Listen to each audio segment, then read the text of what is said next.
कहा जाता है जी शान शाहिद साहब लेके चले, लेकिन इसमें फवाद खान साहब को कास्ट किया गया, तो इसमें किसकी मर्ज़ी थी? रीमेक नहीं है, इसमें आप डिफरेंस को समझने के लिए और ऑडियंस को समझाने के लिए ये है कि यहाँ जो मुनाफिकत है और हमारी पूरी सोसाइटी में शरायत कर चुकी है, उस मुनाफिकत को ख़त्म कर दिया जाए। एक तरफ फिल्म इंडस्ट्री की औरत को 2 नंबर की औरत समझते हैं, बिल्कुल, और उसके एक्टर को 2 नंबर का एक्टर समझते हैं, लेकिन ये भी फ़ख्र महसूस करते हैं कि उनके साथ सेल्फी भी बनवाते हैं। बिल्कुल, ने पहले मौला जट लिखी थी और आपकी मौला जट, तो आपकी आप पैसे पूछ रहे थे ना। ग्रो पाकिस्तान की वीडियोस देखने के लिए हमारा चैनल सब्सक्राइब करें और बेल के आइकन पर क्लिक करें ताकि आप हमारी आने वाली तमाम वीडियो से बाखबर रह सकें। जी तो नाज़रीन, the legend of Maula Jatt के लेजेंडरी राइटर नासिर अदीब साहब हमारे साथ मौजूद हैं। नासिर अदीब साहब, मौला जट से the legend of Maula Jatt का सफ़र कैसा रहा? सफ़र कोई भी जो कामयाबी पर ख़त्म हो हमेशा खुशगवार होता है, हमेशा यादगार होता है, वो बहुत अच्छा लगता है। मेरा सफ़र चूँकि मौला जट से लेकर लेजेंड ऑफ मौला जट तक एक इंतहाई खुशगवार और इंतहाई कामयाब सफ़र है, लिहाजा मैं उसको एंजॉय कर रहा हूँ, बहुत अल्लाह की रहमत का शुक्र अदा कर रहा हूँ, अल्हम्दुलिल्लाह। Sir, the legend of Maula Jatt जिन्होंने सुल्तान राही साहब को पहचान दी पाकिस्तानी सिनेमा में, और अब क्योंकि उसके बाद लेगेसी जो है वो पंजाबी कल्चर की लेगेसी कहा जाता है जी शान शाहिद साहब लेके चले, लेकिन इसमें फवाद खान साहब को कास्ट किया गया, तो इसमें किसकी मर्ज़ी थी? फवाद खान को कास्ट करने में बिल्कुल ये डायरेक्टर की मर्ज़ी थी और प्रोड्यूसर की मर्ज़ी थी। मैंने उनको बोला था कि शान को ले ले, लेकिन उन्होंने कहा नहीं, हम जो बना रहे हैं फिल्म उसमें सूट नहीं करता।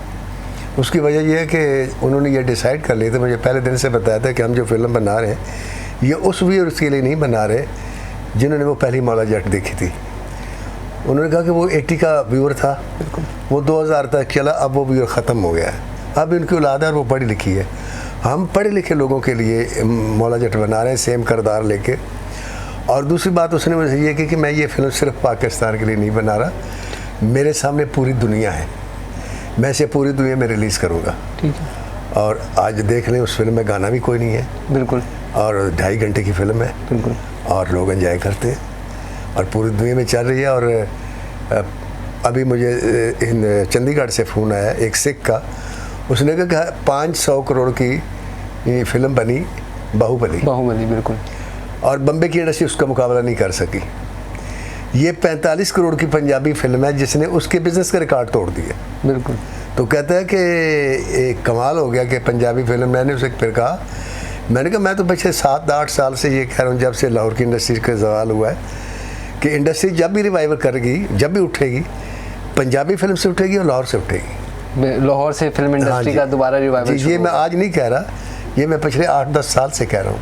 सर, एक चीज़ जो फिल्म क्रिटिक्स की बात की जाती है, कुछ लोग ये कहते हैं जी क्योंकि जो आपने मौला जट 1 लिखी थी वो रीमेक है Maula Jatt, the legend of Maula Jatt, ये जो सेकंड मौला जट, तो इसके बारे में क्या कहेंगे? ये रीमेक है या रीबूस्ट है? नहीं, ये रीमेक नहीं है। इसमें आप डिफरेंस को समझने के लिए और ऑडियंस को समझाने के लिए ये है कि जेम्स बॉन्ड की पहली फिल्म बनी थी, बिल्कुल, उसके बाद 17 फिल्में और बनी, उसमें जेम्स बॉन्ड ही रहा हीरो, रहा वही, ठीक है, हर कहानी मुख्तलिफ थी लेकिन करैक्टर वही थे। इसी तरह ये भी जो है, ये यूँ समझ लें कि ये जेम्स बॉन्ड जो है मौला जट है और ये वो कहानी वही चल रही है, लेकिन किरदार सारे जो है अपने सेम होने के बावजूद उनके प्रॉब्लम, उनका ज़िंदगी का अंदाज सब डिफरेंट है। अच्छा सर, इसमें एक चीज़ ये जो मैं इसके ऊपर क्रिटिक्स पढ़ रहा था, कुछ लोगों को ये भी मानना है कि वो ये कहते हैं कि जो मौला जट 1 लिखी गई थी और बनाई गई थी वो प्योर पंजाबी कल्चर में बनाई गई थी, जबकि इस फिल्म में पंजाबी कल्चर का ताल्लुक नहीं है, तो इस वाले से आप क्या कहेंगे? जी बिल्कुल ठीक है, ये दानिस्ता इसको नहीं रखा। मैंने आपको पहले बताया आपको कि ये जब फिल्म बनाने लगे थे हम, तो मेरे डायरेक्टर ने मेरे साथ ये पहले बात की थी कि हम जो कहानी बनाएंगे, फिल्म बनाएंगे नासिर साहब, ये सिर्फ पाकिस्तान के लिए या सिर्फ पंजाब के लिए नहीं होगी, ये पूरी दुनिया के लिए होगी।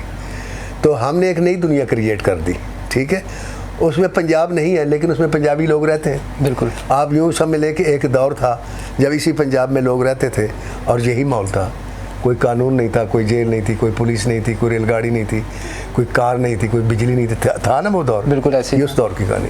अच्छा सर, जो आपने पुरानी मौला जट और इस मौला जट का अगर कंपैरिजन की हम बात करें, वो आपने सुल्तान राही साहब के साथ काम किया, वो तब के लोग थे, अब ये बिल्कुल नए बिलाल लशारी साहब जो हैं वो आए हैं, फवाद खान हैं, हमजा अली बासी साहब हैं, कैसा एक्सपीरियंस रहा सर इनके साथ काम करने? बहुत अच्छा रहा।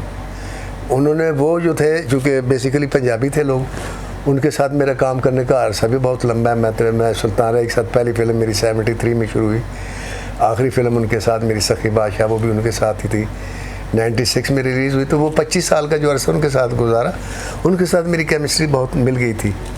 और फवाद खान और मायरा खान हमजाबाजी के साथ तो ये मेरी पहली फ़िल्म है। कि रिवाइवल ऑफ इंडस्ट्री की हम बात करते हैं तो बिलाल लशारी साहब ने आपको अप्रोच किया और उसके बाद जो टीम उन्होंने डेवलप की, उस टीम को आप किस तरह देख रहे हैं, जो जिन्होंने the legend of Maula Jatt बनाई और कामयाब फिल्म रही है ये? जी बट ये से आपको पता है कोई भी कामयाब जो फिल्म होती है उसमें एक आदमी का तो हाथ होता नहीं, उसमें पूरी टीम का हाथ होता है। ने पहले मौला जट लिखी थी और आपकी मौला जट, तो आपकी आप पैसे पूछ रहे थे ना, मुझे पहली मौला जट के पौने 7,000 रुपये मिला था। ठीक है। हालांकि उस वक्त मैं 30,000 रुपये लेता। ये जो फिल्म है इसका मैंने इनसे पैसे नहीं मांगे थे, मैंने कहा जितने मर्जी आप दे दें।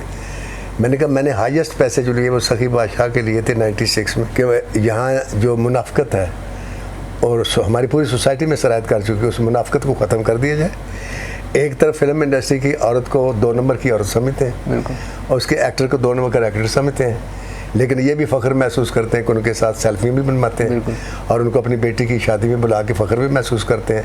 लेकिन अगर उनसे ये कहे कि ये एक्ट्रेस है, इसके साथ इसको अपनी बहू बना लो, तो 2 कदम पीछे हट जाते हैं। ये वो मुनाफकत है जिसने हमारी इंडस्ट्री को आगे नहीं जाने दिया। सबसे पहले तो हुकूमत पाकिस्तान भी और पाकिस्तान के अवाम भी हमें ओन करें कि हम काबिल इज़्ज़त लोग हैं, हम आप लोगों के लिए काम करते हैं, हम क्रिएटर लोग हैं, हम अल्लाह ताला ने हमें जो दिया वो आप लोगों को नहीं दिया।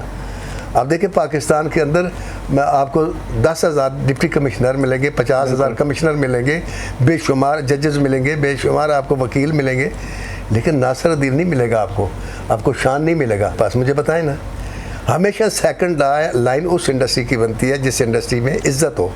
अगर मुझे लगेगा कि मैं इस इंडस्ट्री में मेरी इज़्ज़त है तो मैं अपने बेटे से भी कहूँगा वो आओ, बेटी से भी कहूँगा कि आओ।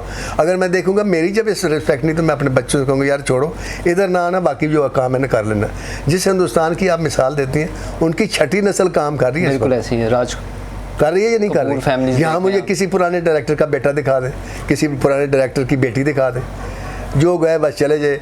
अब जो नए लड़के और नई लड़कियाँ बेचारियाँ आती हैं उनमें कुछ उनकी भी गलती है कि वो उनका भी मिशन जो है, जो मैं समझता हूँ फ़नकार बनना बहुत कम लड़कियों का और बहुत कम लड़कों का मिशन है। वरना हर लड़का यही आता है कि मैं दिन रात करके ऐड करके मैं टॉप पे चले जाऊँ, पैसे आ जाए, गाड़ी आ जाए, कोठी आ जाए, यही ख्वाहिश लड़की भी लेकर आती है।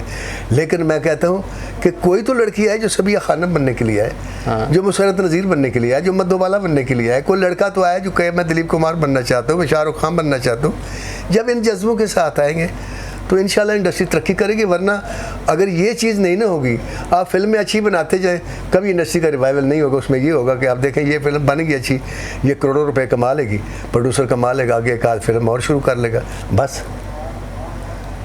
सफ़र आसान करें प्रोड्यूसर के लिए, सफ़र आसान करें आर्टिस्टों के लिए, सफ़र आसान करें फ़नकारों के लिए। जो फ़नकार, एक राइटर बैठा है, आपने उससे कहानी लिखवाई है, कहानी आप चाहते, ये भी आप मानते हैं कि कहानी नहीं तो कुछ भी नहीं, बिल्कुल, कि ना कोई डायरेक्टर है ना कोई है। आपने कभी पूछे जाकर कहानी को पैसे कितने देते हैं राइटर को? उसका अगर वो लगाए ना, अगर फर्ज करो 1 साल में कहानी लिख रहा है तो उसके पेट्रोल का या आने जाने का रिक्शा किराए पे कहानी खत्म हो जाएगी, बाकी वो अपने खर्चे पे जेल काटेगा। तो ऐसे दौर में, ऐसे अतवार में, ऐसे दस्तूर में कोई इंडस्ट्री तरक्की नहीं करती।